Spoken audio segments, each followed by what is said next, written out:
Assalamualaikum warahmatullahi wabarakatuh. Innal hamdalillah nahmaduhu wa nasta'inu wastaghfiruhu wa na'udzu billahi min syururi anfusina wa min sayyiati a'malina. May yudlilillahu fala mudhillalah wa may yudlil hadiyalah. Amma ba'du. Alhamdulillah, salam syukur kehadirat Allah yang telah melimpahkan rahmatnya sehingga kita bisa bertemu kembali di bulan suci Ramadan ini, serta sholawat dan salam selalu kita haturkan kepada junjungan kita Nabi besar Muhammad Shallallahu Alaihi Wasallam. Ya, kita sudah memasuki bulan suci Ramadan, bahkan sudah menjalankan puasa berhari-hari dan kita mendekati hari raya. Sebelum kita bertemu hari raya, mari kita bermuhasabah diri. Di bulan suci Ramadan ini kira-kira kita sudah ngapain saja? Itu yang pertama.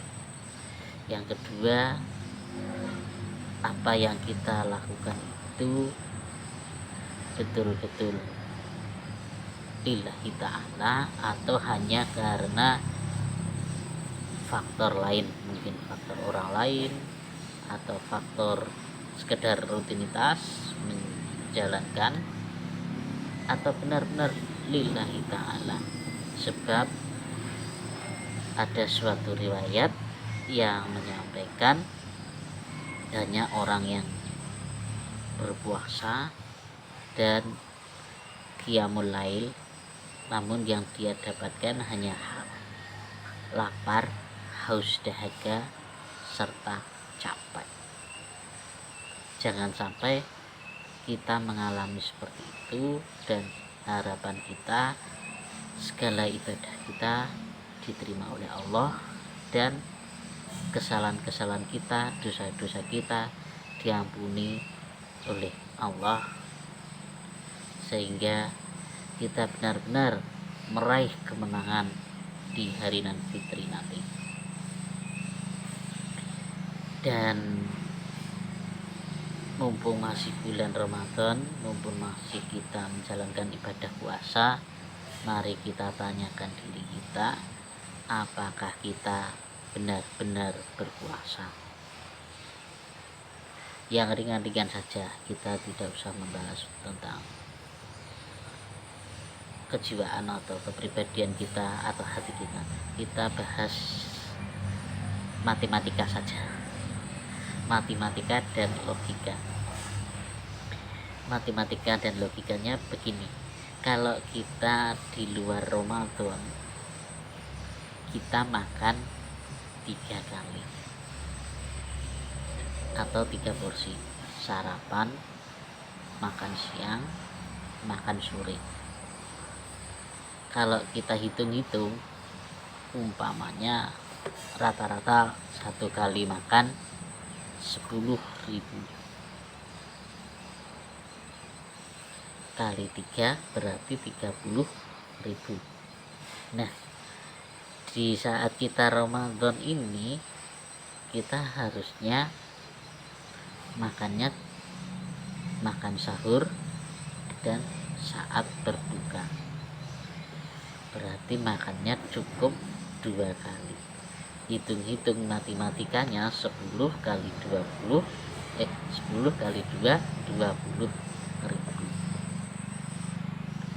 Dengan demikian kita lebih hemat 10.000.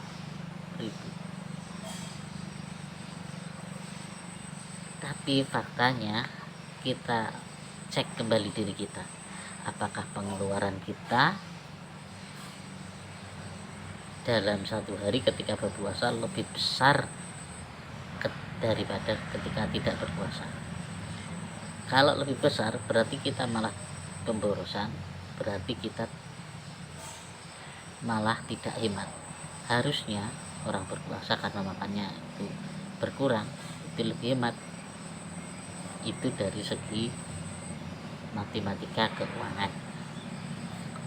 Terus yang kedua, orang berpuasa tentu mengekang hawa nafsu dalam kaitannya hal makanan Kalau biasanya di luar puasa kita makan mungkin 10.000 pakai telur, atau mungkin sekali waktu pakai daging. Harusnya namanya puasa itu megang hawa nafsu, itu menunya justru di bawah kebiasaan di luar Ramadan. Kalau minimal samalah menunya, tetapi kalau ketika puasa Ramadan menunya justru lebih enak-enak, itu namanya bukan mengekang hawa nafsu, tapi malah meningkatkan nafsu makan. Itu namanya malah lebih pemborosan. Nah, mari kita koreksi diri kita. Benarkah kita berpuasa? Benarkah kita lebih hemat? Atau malah kita lebih kurus?